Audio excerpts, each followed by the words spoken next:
Hello, I'm Monica Price and you're watching Cuppa TV. Joining me today is someone you may have seen already on Cuppa TV Election Special, tax expert, the Negotiator, who talks to us today about the secrets of business success. Also joining me is Mr. Black Country finalist, James Machin, who's going to tell us more about the competition.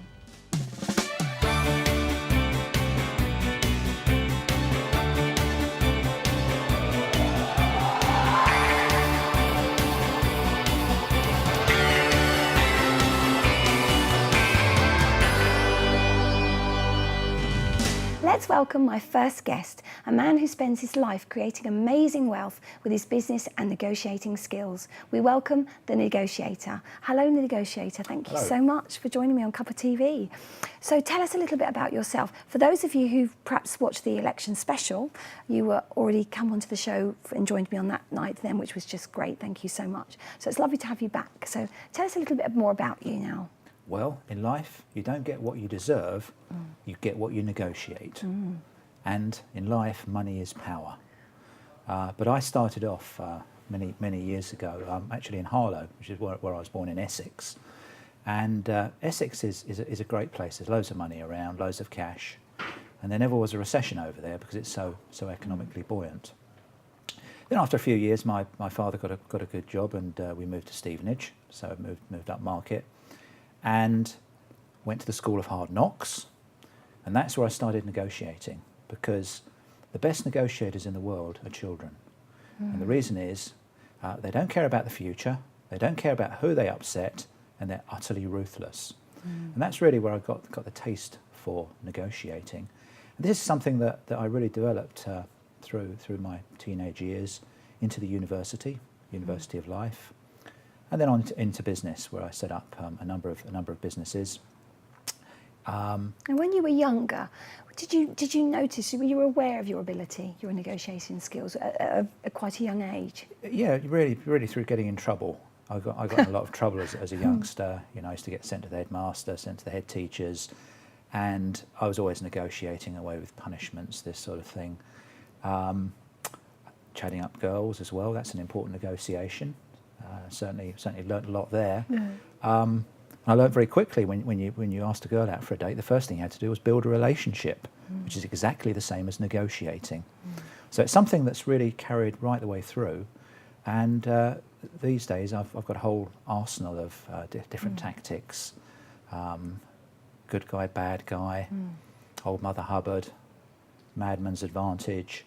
But good cop, bad cop is probably my favourite one. I mean, and you're a tax expert, so, you know, what got you into that sort of work? Well, tax is about negotiating. Every morning I wrestle in the gutter with 2 tax inspectors before breakfast, because HMRC are negotiable. There are deals to be had out there, although I must say my favourite adversary is usually the high street banks, because they're negotiable as well. Not just I'm talking about bank charges, but they're negotiable with writing loans off, which is one of my favourite areas. If I've got a customer, maybe he's got a £70,000 loan, is in a bit of financial difficulty, very often that can be negotiated down quite effectively to 10, 12, 15,000 pounds. So that's very rewarding. So, and you've worked with so many people, but when you're working, do you apply the same rules for whatever business you're working with? Yeah, negotiation is the Latin word for business, and so much of business comes down to fundamental negotiating ploys. So virtually any problem I see, I can move into the world of negotiation and apply the principles, and usually quite successfully. And the reason is that any negotiation you go into, as long as you've got some basic plan, it doesn't have to be the best plan, you'll find that you'll be much more successful than somebody who hasn't got any plan at all. There's a saying actually, isn't there? If you fail to plan, then you plan to fail. I remember that when I was a teenager. That does apply to negotiating as well. Yeah. And of course, in this country, negotiating is counterintuitive to a lot of cultures. So you'll find that anybody going in with some basic plan will usually end up streaks ahead of the opposition, just by virtue that you've planned a couple of ploys and tactics. And when you're working, you work across the UK? Yes, you work all across the UK. And what sort of people have you worked with in the past? Well, everybody from business people in health service, medics. Probably the most famous was was a rock group in the USA. Oh, tell us about that. In fact, the fourth largest rock group, who were bankrupt and wanted to do a tour of the UK and Europe. And so what we did was we agreed that one of our managers could go with him and collect the money, bring all the money back to pay out as a bonus to the creditors in the bankruptcy. So 3 months later, after the rock group had been to Barcelona, Berlin, Milan and Rome, they all came back to London, and we said, great, well, how much money have you got from this fantastic tour? And the manager said, not a single penny. And the reason was the rock star had spent every single penny on wine, women and song, and the particular lady had to be checked into the Priory Clinic to get decoked. So that was the worst negotiation I'd ever done. The rock star really ran rings around us. Do you enjoy it though? Do you enjoy doing that whole experience? Very much so. It's unique and it's unexpected. You never know what's coming. I suppose every client is different. You know, every day is different in that case with your work. That's right. We also see a lot of dirty negotiating tactics out there. People calling their bluff, threats, ultimatums, and we've got ploys and counter tactics that we use against those. So virtually whatever situation you find yourself in, you've got some sort of answer. And if anybody's watching the show, the viewers that are watching, is there just a few tips that you can give them to, you know, to create more business, more wealth? This is what you do. Yeah, wealth creation tips. I suppose the number one rule of negotiating is never to accept somebody's opening offer. So that's the most important principle. People are always negotiable. And the second principle is always have a backup plan. So always have a second option that you can go to. In case things go wrong. In case things go wrong. So you've always got plan B. And that links in with the third most important issue is never to want anything too much. And that's a very good reason that it's good to have an external negotiator acting for you. Because very often people are very emotional about things. They might be negotiating with a partner, a child, and children can upset you, spouse, a boss.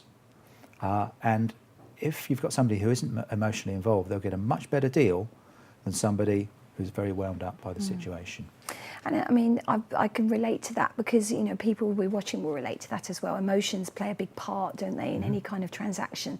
So it's best, you're saying, just to cut them out whenever you're doing a business deal. You must do. You can't negotiate if you're emotionally involved. And the first qualification for a negotiator is to have an emotional bypass, which I had at the tender age of 21 when I started out. And once you get rid of those, you'll be a much better negotiator. And I mean, for the future, I mean, you're doing lots of other things at the moment, but is there any particular thing you're working on at the moment that you can tell us about? At the moment, yes, I've been working with a number of TV companies, and that's going to be coming out later in the year. There's good and bad. There's a good side to me, but there's also a bad side that will be coming out in the press. We're just talking about the good side today, which is the side I like. Yes. But I think perhaps the most important message today is for everybody watching to go back to their boss tomorrow morning and ask them for a pay rise, because not enough people ask for pay rises. Bosses have got budgets to pay more money out. Taxes are coming down. The economy is booming, and everybody's worth another 20% of salary. So there's my tip for today. Go and ask for a pay rise. Fantastic. Right, well, we're going to come to the break now. So just to play us out to the break, the negotiator has a little surprise for us. So, the negotiator, is that one of your hobbies that you do when you've got your downtime? This is one of my negotiating secrets. I play the piano every day. And the reason is quite simple. When money talks, no one's bothered about the grammar. It's very true. It's very true. And you enjoy it? Oh, I do. I play a lot of jazz, a lot of rock. That particular piece was Elvis today, and I've been playing piano now for over 20 years. Does it help with your negotiating skills? It does. It's all about discipline, all about preparation. It's exactly the same as a negotiator. You've got to prepare your case in advance. You've got to have your plan ready. You've got to execute it. It's just like playing the piano. And you play every day. So how long have you been playing for? Well, I've been playing since I was 8 years old. That's over 30 years now. That's great. And then when you're playing, do you sort of think about things that you're going to do during the days that make you thoughtful, or does it make you think about things? It does. It puts things in perspective, and I think it brings out an emotional side that doesn't exist as far as the negotiating goes, because that's neutral as far as emotions go. Excellent. Thank you so much, Negotiator. It's been a pleasure to have you on TV.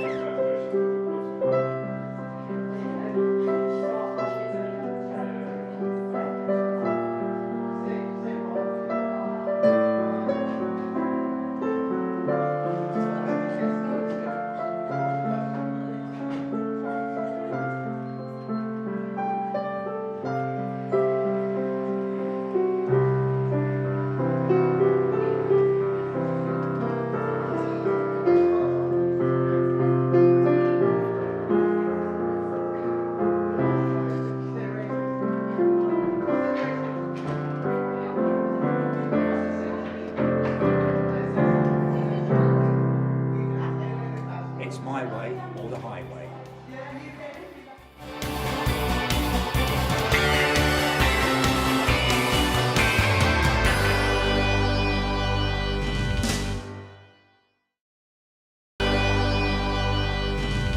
Welcome back to Cuppa TV. My next guest is James Machin, who used to work with the Pleasure Boys. He's a male model and is now Mr. Black Country finalist. James, thank you so much for joining me on Cuppa TV. Thank you. Lovely to see you. Cheers. So James, tell me about how did it all begin? You're a male model, for instance, so how did that all start? Yeah, I mean, I've done bits of modelling when I was growing up, and I just, you know, everyone keeps telling me you should be a model, you should do this, do that, so I've kind of took it on board, really. The situation with the pageant side of things, my sister was in Miss England and she finished 4th 2 years ago, and obviously I supported her all the way through it. I decided that maybe come the next Mr. England competition I could give it a go myself. There's a couple of people, including my sister, that have said, yeah, go for it, James, you never know. So I've gone for it, and I think I've got the pageant bug at the minute, because this will be my third competition. Oh, yeah. really? It's your third? Yeah. And I mean, I was going to say to you, once you get that bug, do you? I mean, is it something you think, oh, I can't wait to the next one Yeah, now? I mean, it's quite addictive, really, because you just get that adrenaline rush when you're walking down the catwalk. It's not a serious catwalk, it's more of a fun, happy, bubbly catwalk as well, so it's quite, quite interesting to do. So when did you start? How old were you? I've done a few shoots. I mean, as I got older, I got more confident, so I think I was about 18, 19 when I first started taking it more serious than I should have done. But yeah, I'm still working to get to where I want to be. I'm not signed to any agency at the moment. So. Because there is hard. I mean, it's hard work, isn't it? So there is work involved with this. You can't just rock up and say, "Ta-da, here I am." Yeah. There is a lot of rejection in modelling, as everybody I'm sure is aware. So it's just take it on the chin, move on to the next one, really. Yeah. And do you work all over the country? No. It's just local, really, local stuff at the moment. I'm concentrating mainly on the pageant side of things more than the modelling side at the moment.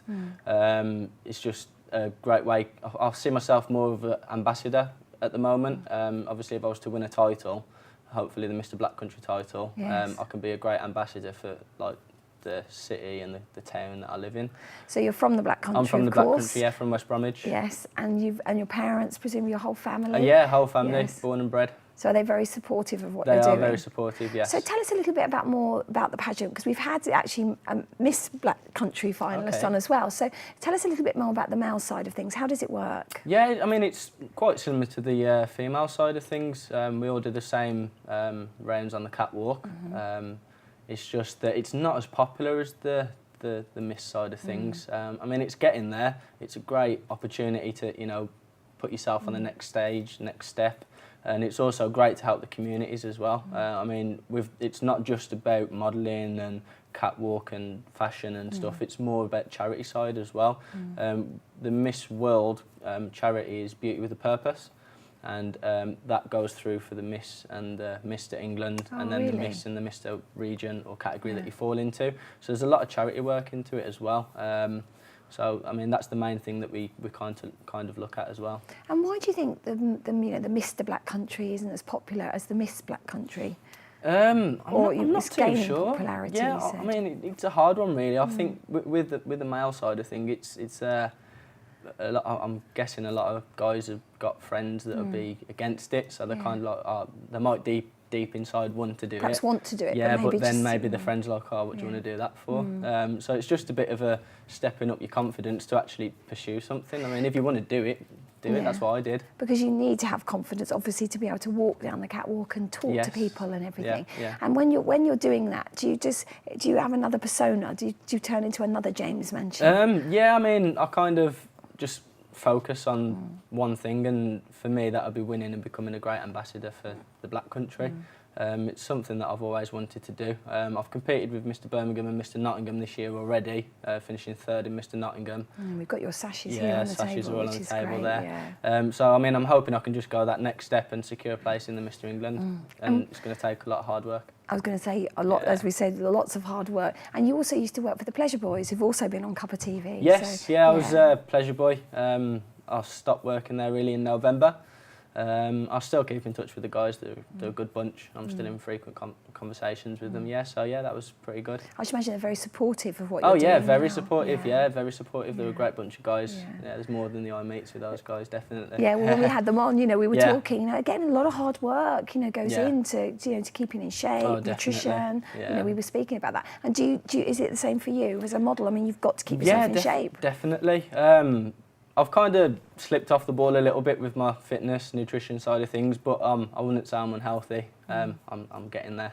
We won't say that. We won't say that. And I mean, when you're actually doing the competition, though, how do you get yourself ready for the competition? How do you prepare? It's just making sure that you've got everything right in checklists, making sure you've got an outfit for each round. There's 4 rounds. I think there's a Mr Vintage, Mr Sports round, Mr Evening, and Mr Fashion round. So the evening wear is obviously shirt, tie, blazer, suit. Fashion wear being something that you'd wear on London Fashion Week catwalk. Sportswear is sportswear, and then vintage, you have to create your own vintage outfit. And do you have to make that, do you? It's up to your own choice. You can make it, or you can buy something vintage, or from an era, say the 70s, and proper jazz it up kind of thing. Get the flares on the go. That's great. Yeah, so I mean, it's pretty good, really. What are you going to wear for that? Are you going to tell us? Can you tell us? Is it a secret? We'll keep it a secret. Is it good? Are you happy with it? Yeah, I'm happy with it, definitely. Did you make it, or did No, else? I've bought it from a couple of charity shops, really. So I did my bit to help the charities out, as well as they helped me out with my outfit. So yeah, it was quite good. And when you talked about the charity work, and obviously that's something that's important to you, are you involved with charities at the moment? Yeah, I'm mainly focusing on the Beauty with a Purpose charity. Tell us a little bit more about that. What is that charity, people who don't know? Yeah, Beauty with a Purpose, it was formed in the 1970s, and it's basically to help disadvantaged children across the world. Miss World competition is the main status for the Beauty with a Purpose charity, but it goes across the globe from everything, and we do our best. It's a humanitarian project as well, so it's really, really good charity. It does need a lot more recognition than what it's got at the moment as well, and I've been doing my bit since the last few months now to try and raise as much money for the charity as possible. And is it something you'll continue to do regardless of the outcome? Oh, definitely, yeah. I mean, it's right now it's a charity that's close to my heart as well, so I'll try and do my best and raise as much money as I can. That's brilliant. And when you're actually doing, what you're doing, male modelling, Pleasure Boys, I mean, how else do you fit anything else in? Is this your job, so to speak, James? Yeah, it's a job. It's got benefits. It's got everything. I mean, I'm a family guy. Outside of the modelling, I've got a little girl. She's 2 years old, and she means the world to me. I see her on weekends because, unfortunately, me and her mother have separated, but we keep in contact. Everything's sweet between me and her mother. So. She might be a little model. Oh, you never know. She's a little beauty, so hopefully I can teach her my ways. Keep it in the family. Does your sister still do it as well? She was unable to do the pageant side of things because she's recently gave birth to her son. He's coming 1 this year. So yeah, but I mean, she's still looking to get back on the modelling scene. She just wants to make sure that her son's got everything first, and priorities and all that. So then she'll get back into it eventually. And for any young guys that are watching, what would you say to them if they're looking about coming into, to getting involved with pageants and male modelling? What would you say? Yeah, I mean, if you're confident enough, then go for it. I mean, it's a great experience. I'm lucky enough to have witnessed it from both sides. I've witnessed it from the spectator side, supporting my sister through every heat that she was in 2 years ago, and now competing in the competitions myself. You meet some fantastic people, and it's a massive confidence boost as well, and it's just a great feeling to know that you're helping yourself and others around you. And is there anything negative about it? I mean, because some people think pageants and things are just, are not very good and we shouldn't be doing them, and there'll be some viewers that may be looking and think, I think it's a waste of time. What would you say to them? I'd disagree, because I think I'm great to speak from that side of things. I've like I said, saw it from both sides, and I've seen nothing but happy people, and the stuff that they do is great for, like, with the charity work. It's just amazing. It's not just about looks. It's not just about, you know, the self-esteem, the confidence. It's about everything else that goes with it. There's a lot of hard work behind the scenes that goes into these beauty pageants, and it's quite good. Yeah, I haven't saw anything negative while I've been involved in the pageants. That's great. And your family are very supportive, you said. Yes. So if you win, you're going to have to come back onto Cuppa TV and tell us all about it. But if you win, how would that make you feel, James? I'd be over the moon. The Black Country is obviously where I'm from, so it'd be great to become that ambassador for the Black Country. I know a lot of people in the Black Country, a lot of people know me, so it'd be great to get in amongst the people in the Black Country, work on some charity projects, and then hopefully look forward to the Mr England competition, which is going to be in Coventry this year. Oh, is it? Yeah, it's at the Rico Arena. Oh, fantastic. Is that August, later on in the year? Yeah, later on in the year. So I think it's August time. August time, so that would be great. So again, and if you win it, presumably you do go out in the charity and you will be working with the Black Country community. Yeah. So, and that's something that's obviously really important to you. Yes, definitely, so, you know, that would be great. Oh, well, James, it's been just fantastic to meet you. Thank you so much. Thank you very much. And you've got to come back and tell us Look forward to how, it. you know, how things are. and we wish you luck anyway. Oh, brilliant. Thank you. Thank you. That's it for today. I'd like to thank the Negotiator and James for joining me today. And thank you at home for watching. Please do get in touch with the show. You can either email or join us on Facebook or Twitter at Big Centre TV. Thanks for watching. Bye-bye.